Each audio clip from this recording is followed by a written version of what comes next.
ప్రభు యేసుని శిష్యుడనై ప్రభు ప్రేమలో పాదుకుని ప్రకటితును లోకములో పరిశుద్ధుని ప్రేమ కథ. పరిశుద్ధ గ్రంథములో మత్తయి రాసిన సువార్త 13వ అధ్యాయము 31వ వచనం చదువుకుందాం. అందరం తీద్దాం. మత్తయి రాసిన సువార్త 13వ అధ్యాయము 31వ వచనం. 13:31. ఆయన మరి యొక్క ఉపమానముతో వారితో చెప్పెను, పరలోక రాజ్యము ఒకడు తీసుకుని తన పొలములో విత్తిన ఆవగించెను పోలి ఉన్నది. Praise the Lord. హల్లెలూయా. ప్రభునందు ఉన్నటువంటి ప్రియమైనటువంటి దేవుని యొక్క సంఘమా, ఇక్కడ పరలోక రాజ్యం గురించి దేవుడు మనతో మాట్లాడుతున్నాడు. దేని గురించి? పరలోక రాజ్యం గురించి ఒక ఉపమానం ద్వారా మాట్లాడుతున్నాడు. ఒక ఉపమానము శిష్యులకు చెప్పినట్టు మనం చూస్తున్నాం. ఏమని చెప్పాడంటే, వారితో అంటే శిష్యులతో చెప్పాను.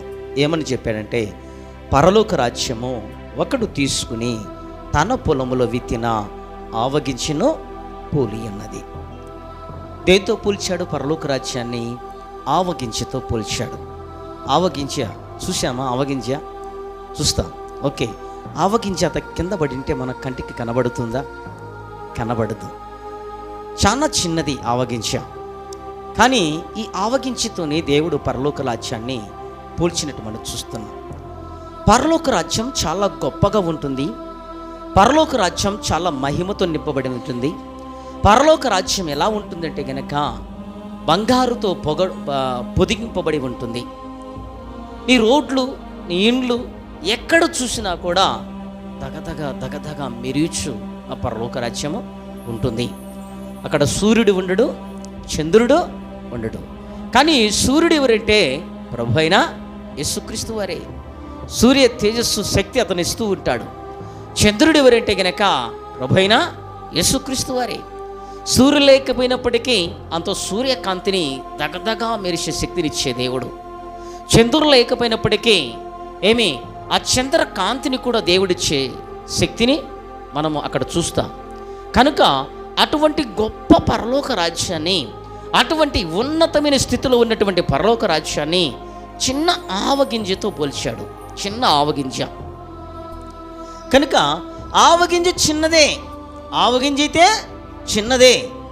కానీ ఆ చిన్న గింజతోనే దేవుడు పరలోక రాజ్యాన్ని ఎందుకు పోల్చాడు? ఒకరు పెద్ద గింజతో పోల్చొచ్చు కదా, పెద్ద గింజతో పోల్చొచ్చు కదా. పెద్ద గుమ్మడికాయ అనేది ఒకటి ఉంది, మరి అయితే గుమ్మడికాయతో పోల్చొచ్చు కదా. కానీ పోల్చలేదు. కానీ చిన్న గింజతో పోల్చాడు. ఈ చిన్న గింజతో పోల్చాల్సిన అవసరం ఏంటంటే కనుక, నీ దగ్గర ఉన్నటువంటి చిన్న విశ్వాసమే గొప్ప కార్యాన్ని జరిగిస్తుంది. చిన్న విశ్వాసం చాలు. నువ్వు చిన్న విశ్వాసముతో మోకరించి ప్రార్థన చేస్తే నీ విశ్వాసాన్ని దేవుడు ఎరుగుతాడు. నీ ప్రార్థన ధూపం వలె పరలోక రాజ్యము చేరుతుంది.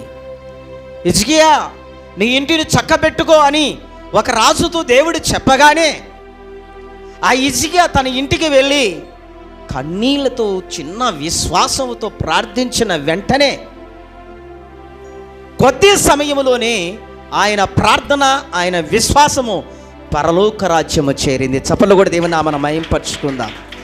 ఆ పరలోకం నుంచి దేవుడు మాట్లాడుతున్నాడు, హిజ్కియా ప్రార్థన నా ఎద్దుకు చేరి ఉన్నది గనక నువ్వు హిజ్కియా దగ్గరికి వెళ్ళి ఆ హిజ్కియా విశ్వాసం ప్రార్థన నేను అంగీకరించి ఉన్నాను గనక ఆ హిజ్కియాకు మరలా 15 సంవత్సరాలు ఆయుష్ని నేను పెంచుతానన్నాడు. హిజ్కియా ఏమన్నా ఆర్భాటం ఏమన్నా చేశాడా? చేయలే కదా. పెద్ద ఖర్చు పెట్టి హోమం ఏమన్నా చేశాడా? చేయలే కదా. ఆయన రాజ్యానికి అధిపతి, రాజుగా ఉన్నాడు. అయినప్పటికీ ఎవరిని పిలవలేదు, ఎవరి దగ్గరికి వెళ్ళలేదు, ఎంత ఆర్భాటము చేయలేదు, ఎంత ఖర్చు పెట్టలేదు. ఆయన చేసిన ఒకే ఒక పని, విశ్వాసముతో తన గదిలోకి వెళ్ళి మోకరించి ప్రార్థించాడు. ఆయన చిన్న విశ్వాసమే ఆయనను ఏం చేసిందంటే గనక 15 సంవత్సరాల ఆయుష్షు పెంచి నడిపించినట్లు మనం చూస్తున్నాం. ఈరోజు నీవు నేను కూడా ఆవగించిన పోలి ఉన్నాం. దేన్ని పోలి ఉన్నాం? ఆవగించిన పోలి ఉన్నాం. నువ్వు అనుకోవచ్చు, నేను చిన్నవాడిని, నేను చిన్నదానిని, నన్ను ఎవరు పట్టించుకోరు, మా బంధుమిత్రాదులు కూడా పట్టించుకోరు, నా మాటను పట్టించుకోరు, నా పనిని పట్టించుకోరు, నా కుటుంబాన్ని పట్టించుకోరు, నన్నెవరు కూడా కేర్ చేయరు నువ్వు అనుకోవచ్చు. నువ్వు చిన్నవాడివైనా చిన్నదానివైనా, నీ గ్రామస్తులను కేర్ చేయకపోయినా, నీ గ్రామస్తులను పట్టించుకోకపోయినా, నీ బంధుమిత్రాదులను పట్టించుకోకపోయినా, నువ్వు ఎవరికి కనబడకపోయినా కూడా ఒక్కరికి మాత్రం కనబడతావు. ఆ ఒక్కరు ఎవరంటే గనక ప్రభు అయిన యేసుక్రీస్తు వారు. చప్పట్లు కూడా దేవుని నామమున మహిమపరచుకుందాం.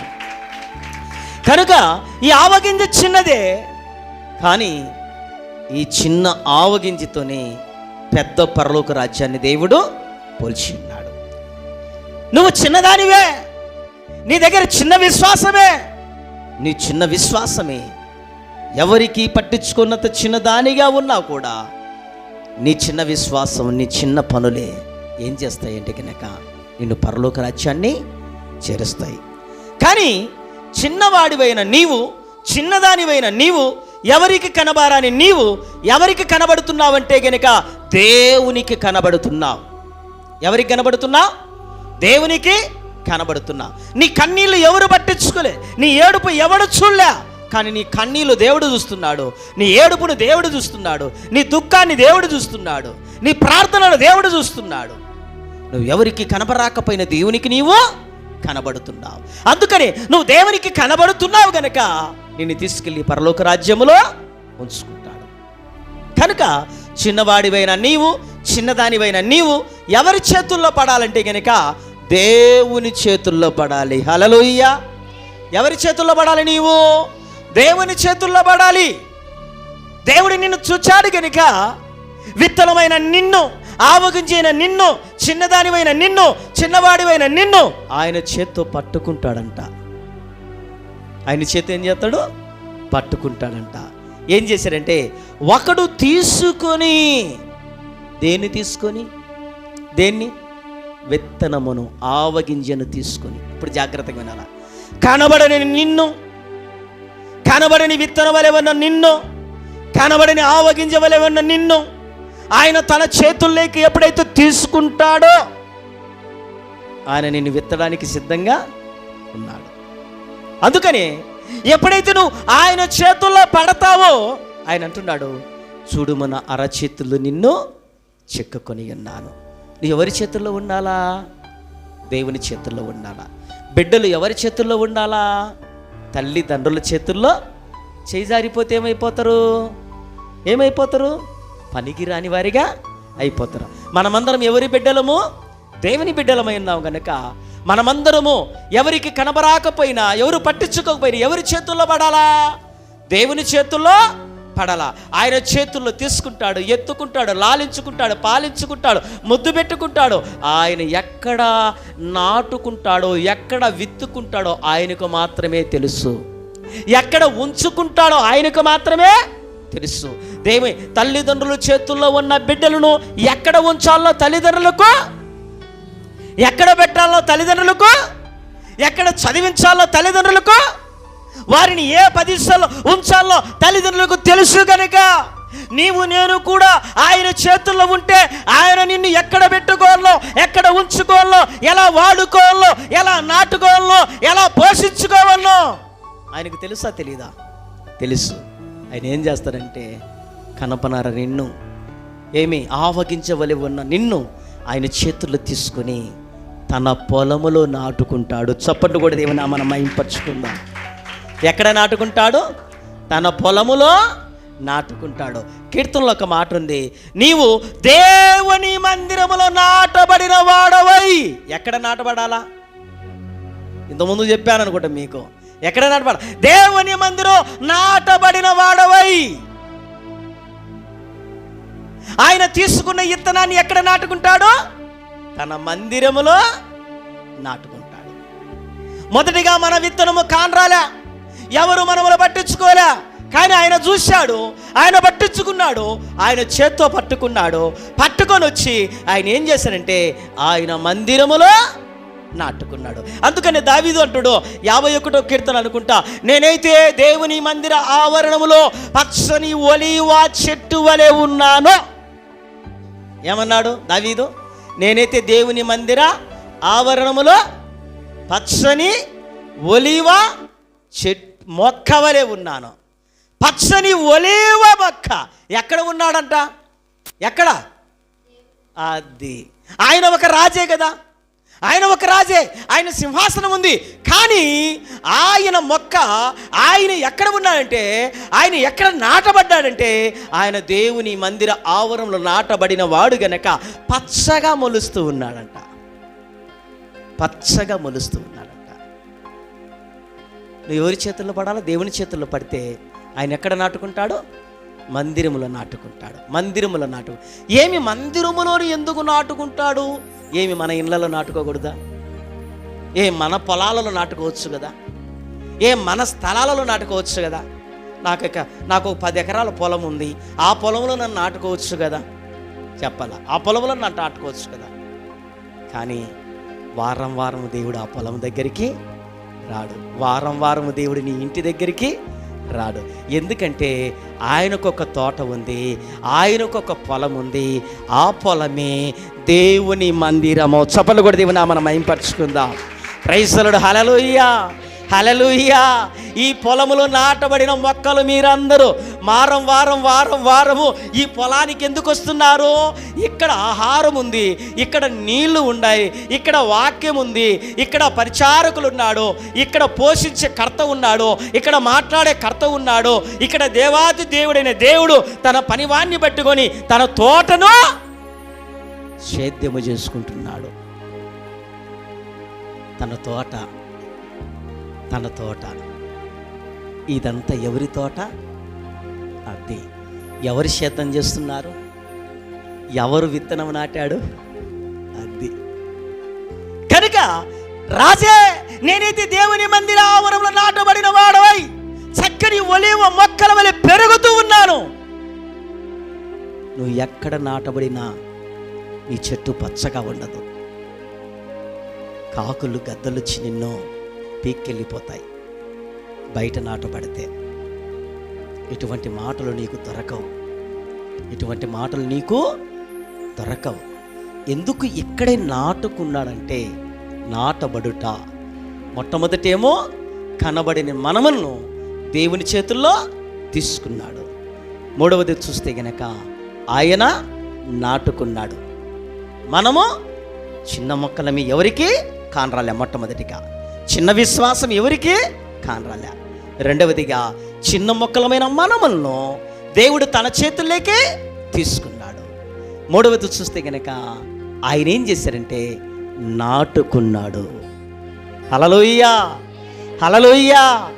నాటుకొనుట చెప్పాలా? అర్థమైంది? నాటుకొనుట అది అంటే నాటబడిన తర్వాత విత్తనం చచ్చిపోతుందా బ్రతికి ఉంటుందా? చెనిక్కాయ విత్తనం నాటాం, ఒడ్లు నాటాం. ఆ ఒడ్లు పొలంలో నాటిన తర్వాత చచ్చిపోతాయా? అలాగే ఉంటాయా? చచ్చి మళ్ళా బ్రతకాలి. ఓకే, ఏ విత్తనము నాటినా కూడా భూమిలో మొట్టమొదటిగా ఏం చేయాలా? చచ్చిపోవాలా. చచ్చిపోయిన తర్వాతనే అది మొలకెత్తుతుంది. ఇప్పుడు నీవు నేను ఒక విత్తనం వలె ఉన్నాము గనక, దేవుని చేతుల్లో పడ్డాము గనక, ఆయన మందిర ఆవరణలో నాటుకొని ఉన్నాడు గనక, నాటబడిన మనము మొట్టమొదటిగా చచ్చిపోతామంట. చచ్చిపోతాం మొట్టమొదటిగా. అదేంది పాస్టరయ్య, నేను బ్రతికే ఉన్నాను కదా? ఈ రకంగా చచ్చిపోవడం కాదు, ఈ రకంగా చచ్చిపోవడం కాదు. దేవుని మందిరంలో నాటబడిన తర్వాత, ఆయన నాటుకున్న తర్వాత నీ పాపము చేత నువ్వు చచ్చిపోయి ఉన్నావు. చప్పట్లు కూడా దేవుని నామమున మహింపరచుకుందాం. నీ పాపములు, నీ శాపములు, నీ దోషములు, నీ క్రియలు ఆ బాప్తిసం ఇచ్చే నీటిలో అంటెను చంపేసి క్రొత్త వ్యక్తిగా పైకి లేచావు. నవీనమైన స్వభావం ధరించుకుని లేచావు. నూతనమైన ఆలోచనలు కలిగి లేచాం, నూతనమైన విశ్వాసంతో లేచామన్నమాట. ఎలా లేస్తాం? పచ్చని ఒలీవ మొక్క వలె పైకి లేస్తాం. నాటబడుట అంటే కనుక బాప్తీసము. నాటబడుట అర్థమైంది బాప్తీసము అంటే కనుక దేవుడు తన మందిర ఆవరణలు నాటుకున్నాడు గనక నువ్వు బాప్తీసము తీసుకుని ఉన్నావు. ఎంతమంది బాప్తీసం తీసుకున్నారు? అందరు తీసుకున్నారా? అందరు తీసుకుంటే గనక మీ పాత స్వభావం అంతా అక్కడ చచ్చిపోయింది.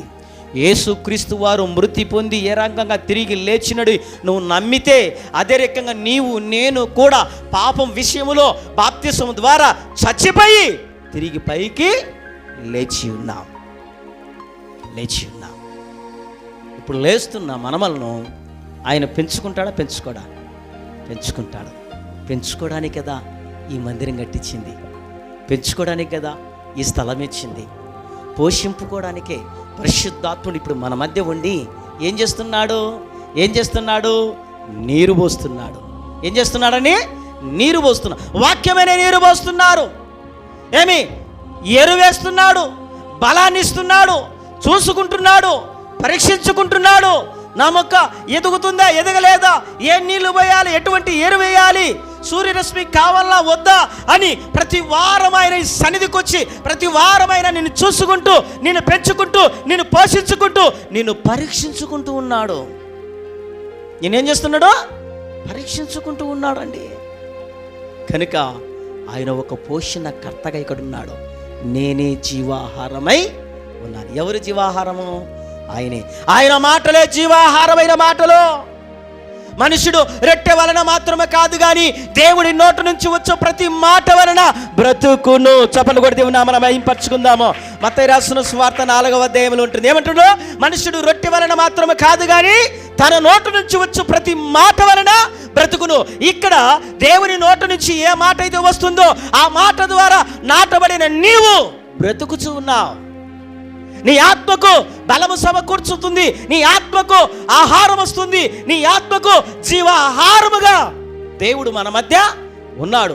ఆయన చనిపోయి తిరిగి లేచిన తర్వాత కూడా ఆయన అంటున్నాడు, నా శరీరం అనే రొట్టె, నేను చిందించిన ద్రాక్షరసము మీ మధ్య వస్తున్నాను.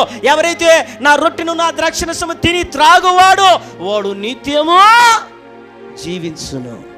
బ్రతుకును.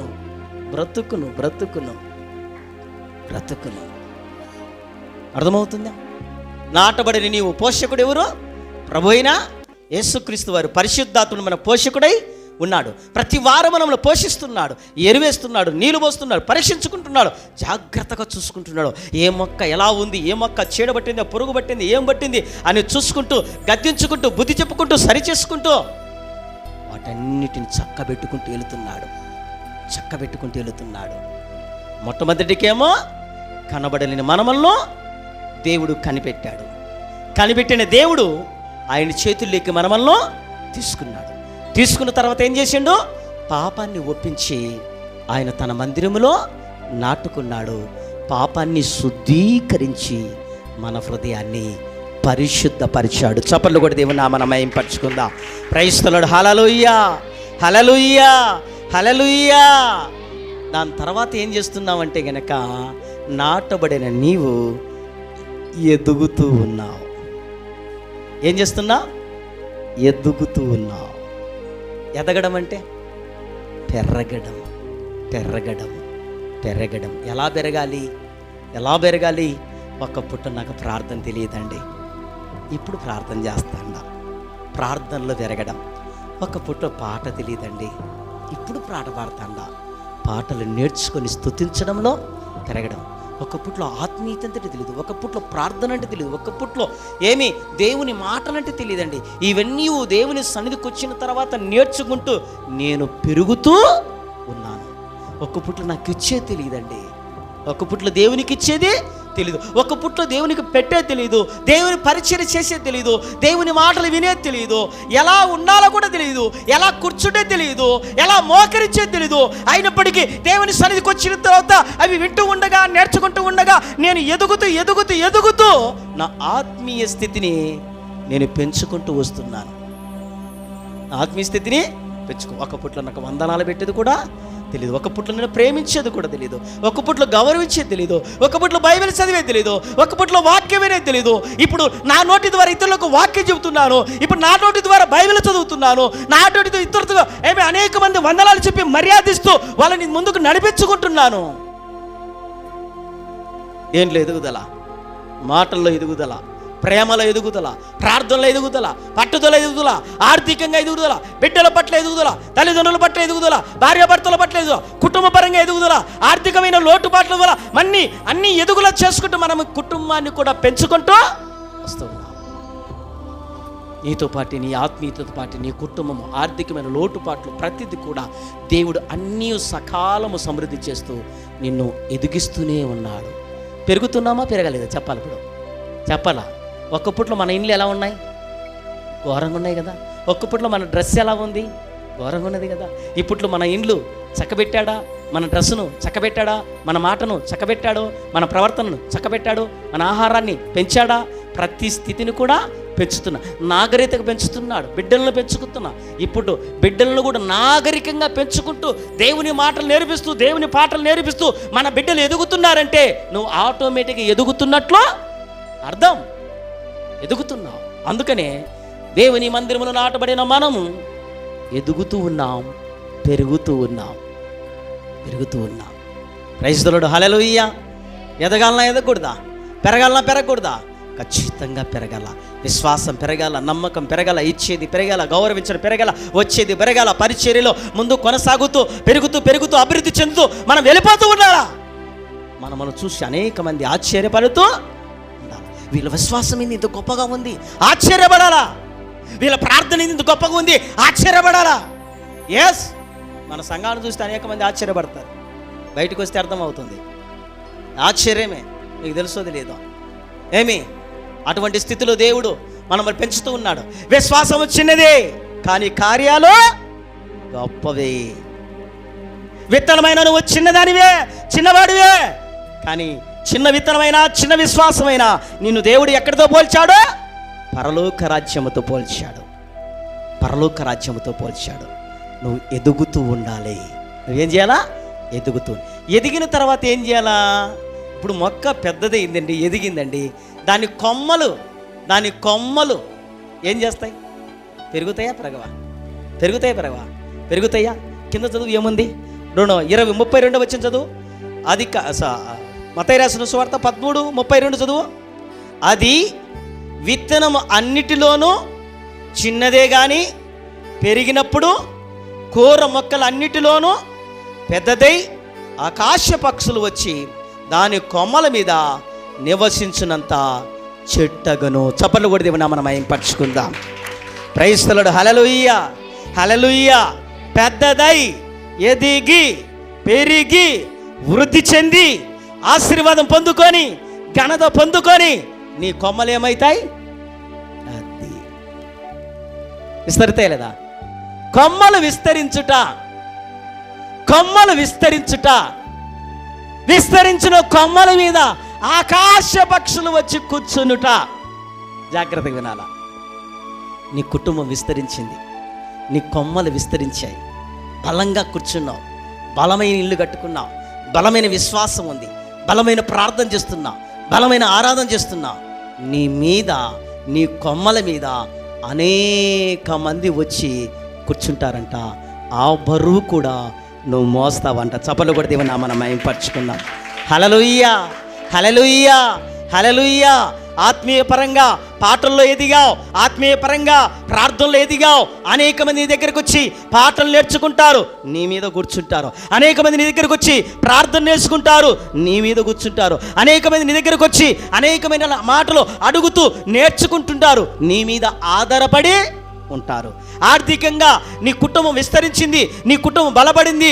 ఆర్థికంగా బలపడి ఆర్థికంగా విస్తరించి ఏమి ఉద్యోగం తెచ్చుకున్నావు, మంచి పనిని తెచ్చుకున్నావు. ఆర్థికమైన లోటుపాట్లు ఏది తక్కువ లేకుండా దేవుడు నిన్ను ఆశీర్వాదించిండు. కానీ అనేక మందికి నువ్వు మోయగలిగేంత స్థితి అంటే అర్థం అందరికీ పెట్టే స్థితి, అందరికీ ఇచ్చే స్థితి. అప్పుడు ఎంతమంది వచ్చినా కూడా నేను మోయగలను. కొందరు ఏమంటారు? మా బంధువులు 10 రోజుల్లోనే నేను మోస్తానండి అంటారా లేదా? కొందరు ఏమంటారు తెలుసా, ఓ అమ్మో మా అమ్మోళ్ళు వస్తే 2 రోజులు ఉంటే కనుక వాళ్ళే కాడ అన్నం తెచ్చిపెట్టాలి, వాళ్ళే కాడ కూడు తెచ్చిపెట్టాలి, వాళ్ళే కాడ కూరాకు తెచ్చిపెట్టాలి, మేము మొయ్యలేము తల్లి ఎప్పుడు వెళ్తారు అంటారా లేదా? కానీ ఆ స్థితి నీకు పెట్టడు, ఆ స్థితి ఇది నీకు పెట్టడు. అందుకని నిన్ను ఆశీర్వదించిన దేవుడు నువ్వు బలపడడానికి, నువ్వు పెరగడానికి, నువ్వు పెరిగి వృద్ధి చెందిన తర్వాత, నీ కొమ్మలు విస్తరించిన తర్వాత, నీ కొమ్మల మీద అనేక మంది ఆనుకున్న ఆ బరువు తట్టుకునే స్థితి దేవుడు నీకు ఇస్తాడు. చపలు కూడా దేవుని నామమున మహిమపరచుకుందాం. ఒక్క బరువేనా? బరువు కాదు.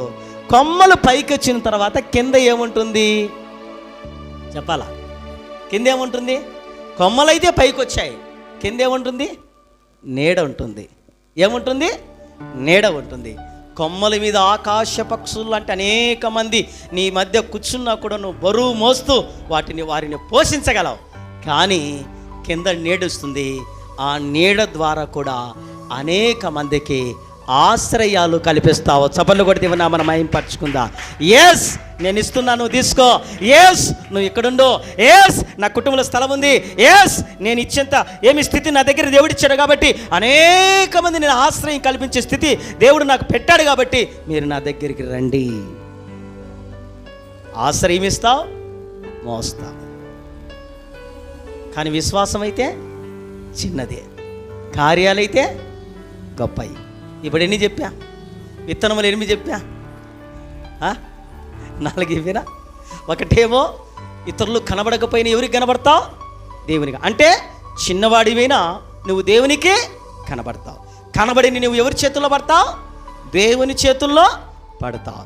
రెండవది దేవుని చేతుల్లో పడుట. మూడవది దేవుని చేతుల్లో పడిన తర్వాత దేవుడు ఏం చేస్తాడు? నాటుకుంటాడు. మూడవది నాటబడుట, బాప్తిసం తీసుకున్నట. నాటబడిన తర్వాత నువ్వు ఏం చేస్తావు? ఆ మందిరంలో నాటబడిన తర్వాత వృద్ధి చెందుతావు, ఎదుగుతావు. అది 4వది. వృద్ధి చెందిన తర్వాత నీ కొమ్మలు ఏమవుతాయి? విస్తరిస్తాయి. అనేక మందికి నువ్వు భారం మోస్తావు, అనేక మందికి నీడవలే ఆశ్రయం ఇస్తావు. నీ విశ్వాసము చిన్నదే, కార్యం మాత్రము గొప్పది. విత్తనము చిన్నది, పరలోక రాజ్యము గొప్పది. మాట చెప్పి నువ్వు ముగిస్తానండి. ఇక్కడ ఎలియా తన శిష్యుని పంపించి అడుగుతున్నాడు, రే బయట వర్షం వస్తుందో రాలేదు చూడుకోమంటాడు. చూడుకోమంటే ఆయన వెళ్తున్నాడంట, బయట చూస్తాడంట, వర్షం రాలేదు గురువా అని చెప్తాడంట. మళ్ళీ 2వ పంపిస్తాడు, మళ్ళీ చూడమంటాడు, వర్షం రాలేదు గురువా అంట. అట్ట 7 సార్లు పంపించాడంట. వర్షం అయితే కనబడదు. మళ్ళీ ఇంకొకసారి వెళ్ళమంటాడు. ఇప్పుడు ఇతను ఏం చేస్తాడంటే ప్రవక్త ప్రార్థన చేస్తాడు. ఎక్కడ? కుటుంబంలో కూర్చొని ప్రార్థన చేస్తాను. ఏమి రావాలని ప్రార్థన చేస్తాడు? వర్షం రావాలని ప్రార్థన చేస్తాడు. కానీ 7 సార్లు శిష్యుని పంపించాడు, 7 సార్లు కూడా వర్షము రాలేదంట. మళ్ళీ పంపించగానే శిష్యుడు చూశాడంట. చూసి వచ్చి ఏం చెప్పాడంటే, చిన్న మేఘం కనబడుతుందయ్యా అన్నాడంట. ఏ మేఘము? చిన్న మేఘం కనబడుతుంది అంట. ఆ చిన్న మేఘం కనబడగానే ఆ యొక్క ప్రవక్త చెప్తున్నాడు, పోయి రాజుతో చెప్పుపో. ఏమని చెప్పాలంటే, పెద్ద వర్షం రాబోతుంది. చపలు కూడా దేవుని నామమున మహిమపరచుకుందాం. ఏ వర్షము? పెద్ద వర్షము రాబోతుంది. మేఘమైతే చిన్నదే, వర్షము విశ్వాసము చిన్నదే, కార్యము గొప్పది. రెండవ దృష్టి కనుక 5 రొట్టెలు 2 చేపలు, 5 రొట్టెలు 2 చేపలు. ఇక యేసుక్రీస్తు వారు కొండ మీద ప్రసంగం చేసి అంతా ముగించిన తర్వాత అయిపోయిన తర్వాత 5,000 మంది పురుషులు మాత్రమే ఉన్నారంట. స్త్రీలు కూడా ఒక 5,000 ఉండొచ్చు, ఇక పిల్లలు కూడా ఒక 2,000, 12,000 మంది దాకా అక్కడ ఉండొచ్చు దాదాపు. ఆయన అన్నాడంట, ఆహారం పెట్టమన్నాడంట. ఆహారం పెట్టమంటే ఆశ్చర్యం అనిపించిందంట. ఆహారం పెట్టే స్థితిలో లేదు. అప్పుడు ఒక చిన్నవాడు లేచాడంట. పెద్దోళ్ళు లేచిండ, చిన్నోళ్ళు లేచిండ? చిన్నోళ్ళు లేచిందంట. చిన్నోళ్ళు లేచేవాడంట, నా కాడ 5 రొట్టెలు 2 చేపలు ఉన్నాయంట. అందరూ ఆశ్చర్యంగా చూశారంట. బాలుడైతే చిన్నవాడే. ఆహారము చిన్నదే, పెద్దదే? చిన్నదే. ఆహారము చిన్నదే, బాలుడు చిన్నవాడే. కానీ చిన్నవాడైన బాలుడు చిన్నదైన ఆహారాన్ని తీసుకొని ఎప్పుడైతే యేసయ్య చేతిలో పెట్టిన వెంటనే ఆ ఏ చేతిలో పడిన ఆహారము ఆయన ఆశీర్వదించి ప్రార్థించగానే 12,000 మంది తిని 12 గంపలు ఎత్తి తృప్తిగా భోజనం చేసిన తర్వాత 12 గంపలు ఆహారం మిగిలిందంట. ఎన్ని గంపల ఆహారము? 12 గంపల ఆహారం. చిన్న బాలుడే గొప్ప విశ్వాసం, చిన్న ఆహారమే గొప్ప ఆశీర్వాదం. నేనేమంటున్నానంటే, నువ్వు చిన్నదానివి కాదు, చిన్నదానివి. నీ విశ్వాసం చిన్నది, నీ విశ్వాసం గొప్పది.